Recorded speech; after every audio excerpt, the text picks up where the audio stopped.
Hello, everyone, and welcome to the I Fear I Have Thoughts podcast. This is a safe place for the overthinkers, the girlies, I guess, or the men who need a space to just know that they're not alone.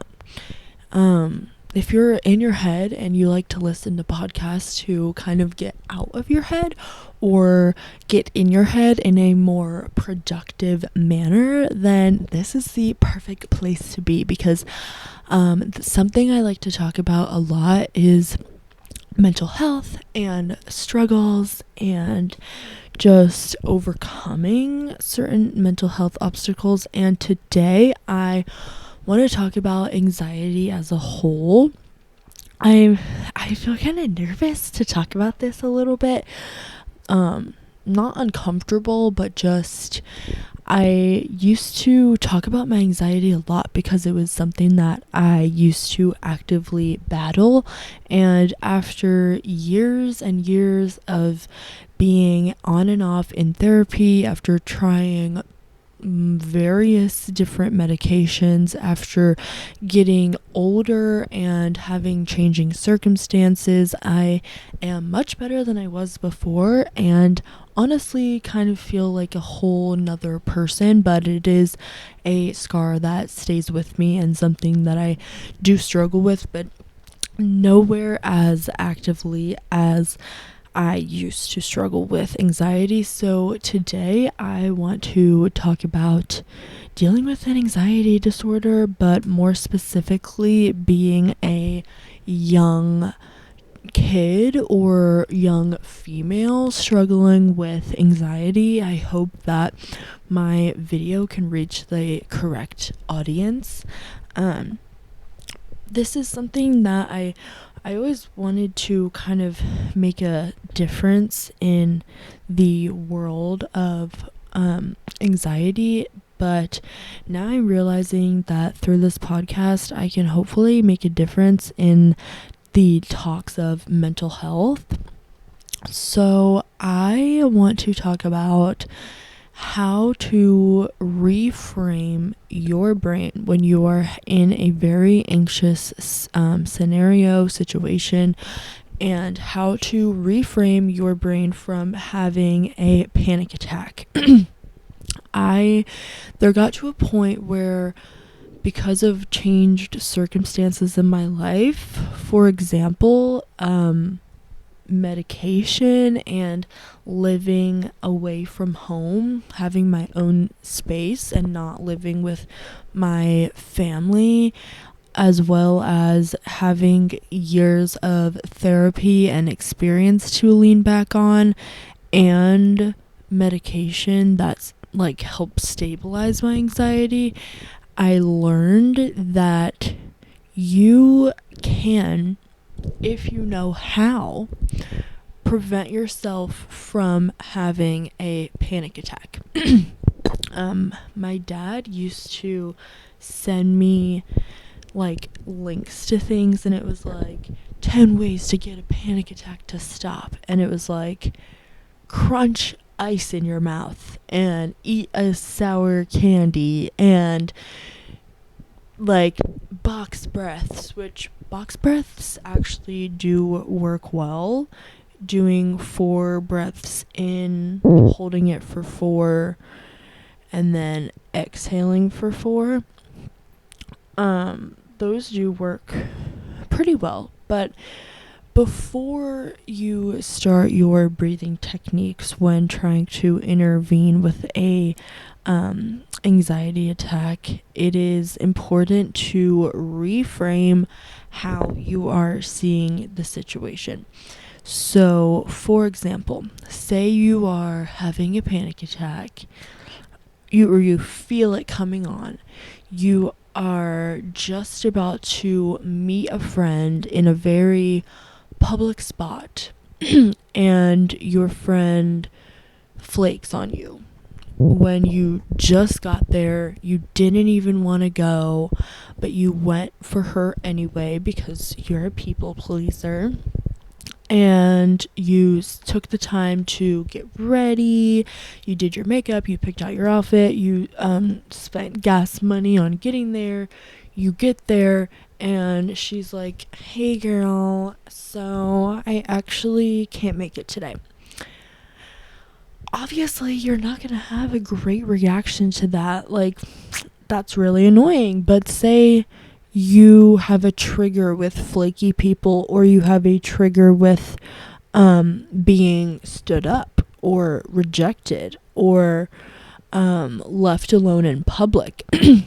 And you might not even know that you have this trigger, and you might not even realize when something like this happens that the reason why you get so physically and mentally triggered is because of a deep-rooted trauma that you have. Like, for example, fear of rejection. You may not realize that your body or mind took being stood up by a friend as rejection, or being, plans canceled on you by a friend as rejection, because you might in your conscious mind view rejection as more of a romantic thing, like a someone that you're interested in rejects you, or maybe of a professional thing, like say an agency you wanted to sign on to rejected you, or a boss fired you, or something like that.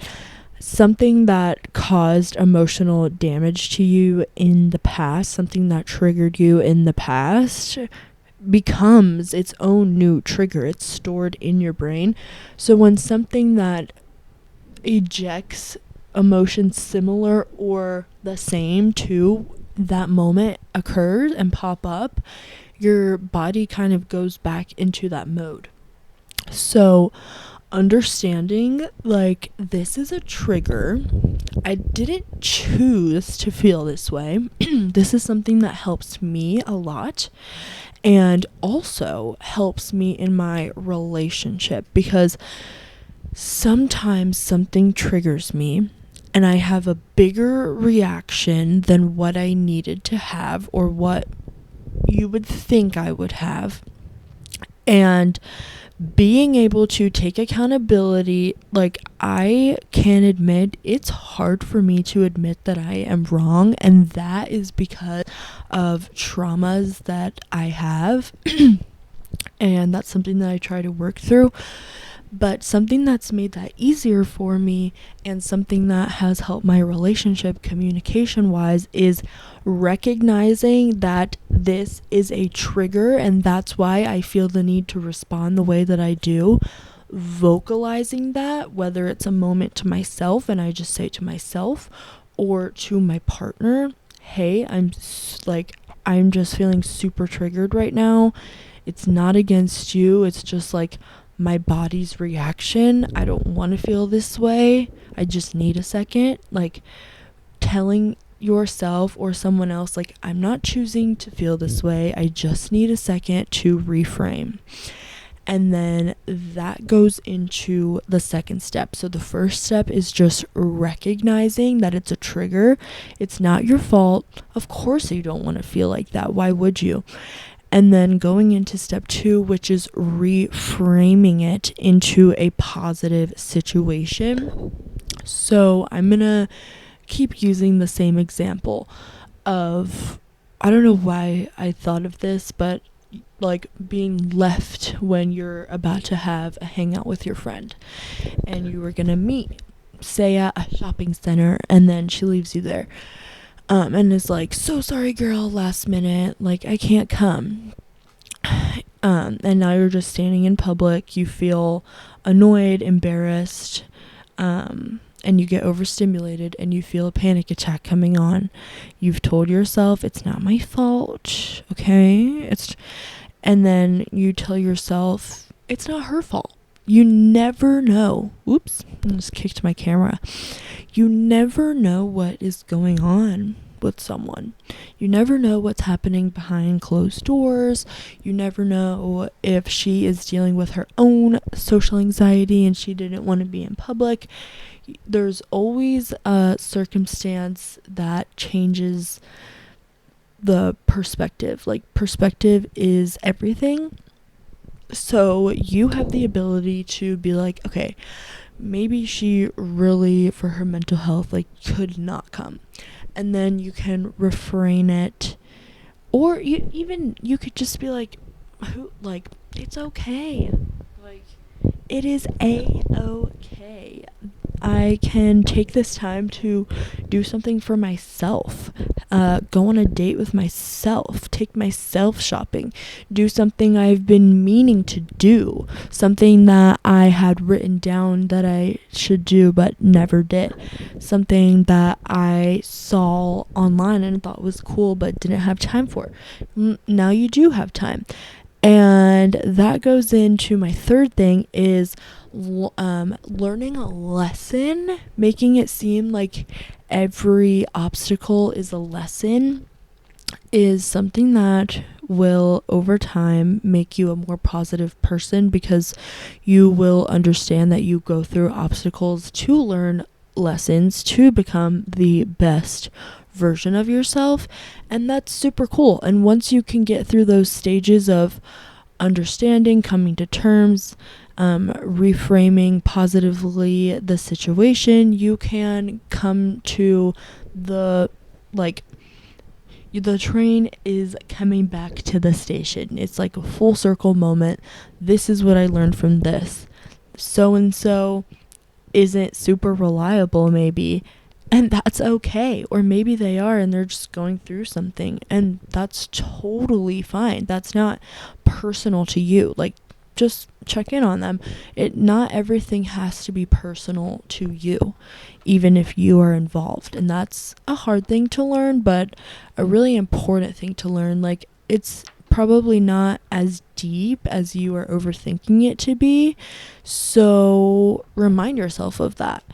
And don't invalidate your feelings, but tell yourself it is okay. I've felt this before. I've been in this scenario before. I've been through worse. I can get through this. There's nothing I can't get through. And you will get through it.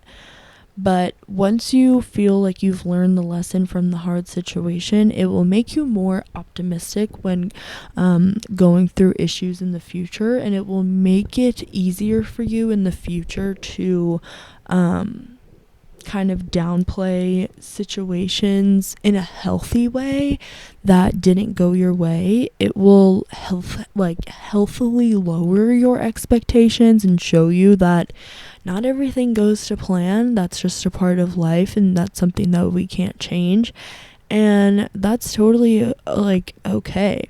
And learning how to just vibe with that and go along with that is a really important part of life, because it's always going to happen, and not everyone has the skill to let stuff go or to see the best in them. I think you have to make yourself a glass half full type of person, and it'll start coming easy and natural to you. And who wouldn't want to be like that, you know? You can still be a realist and just be an optimistic person. You don't have to choose one or the other, because you choose what positive is. Your expectations, you don't have to make them huge. Being happy is its own individual thing for every single person, and you just come to terms with what you have and become grateful for it.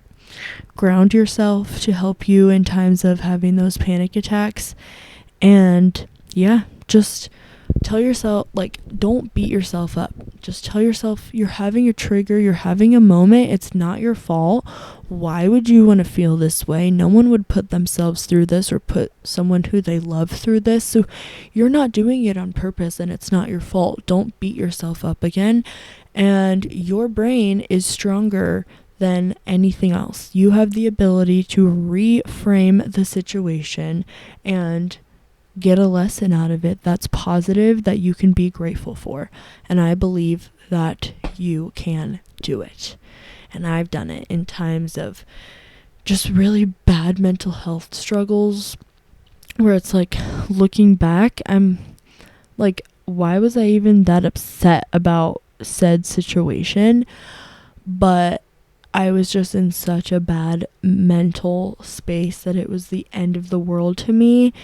And I truly thought, like, I didn't even have the brain capacity to believe that things could be better, but they can. And you just have to create that space. Hold the space, like Cynthia Rorizo says, for that happiness and that peace. You just have to create that space for yourself. And it's not easy. I'm not sitting here saying that it's easy, and I'm not saying that everyone should already know how to do this, because I mean, how could you, besides being taught or going through experiences? So I believe in all of you, and if you are dealing with a really, really bad time right now with your mental health, I am really sorry, and I wish that I could help you out. And if this episode did help you out in any way, that just would make my day. And yeah, I just want everyone to know that you have more power over your brain than you can even imagine. You seriously have more power over your brain and your reality than you understand. And I am here, Lilly Tavarez, that's my name. The I Fear I Have Thoughts podcast is here to help everyone unlock that potential, and to help me unlock that potential to the highest point for myself. So yeah, this episode is a little bit shorter, but I felt like I was already getting repetitive, and those were my 3 steps to interfere with a panic attack that have taken practice and time, but have caused me to not have a panic attack in like over a year. So love that for me, and I want you guys to be at that level, and love that for you. But thank you so much for taking the time to watch or to listen to my podcast. I appreciate it so much, like more than you even understand. And if you're down to subscribe, like, that would be pretty awesome, and I would appreciate it a lot. And like I said in the intro, like, this is a safe space for the overthinkers and for the people who may feel alone, to know that you are never, ever, ever alone in your feelings. There's so many of us in this freaking world, and so many of us could be united by the fact that we are going through the same emotions and the same struggles and obstacles if we just talked about it. So that's the kind of conversation space that I'm trying to provide for YouTube and Spotify and Apple and the world. But yeah, I love you so much if you watch this, and I hope that you have the bestest, slayest, amazingest day or afternoon or night ever, because you deserve it, and you deserve amazing, wonderful things, and you have the strength inside of you to stop a panic attack. I know they feel bigger than you, and they can totally overcome you, but you have the power to overcome them, and you got it, and I believe in you. And yeah, I hope you guys have the best day ever, because you deserve it. Bye.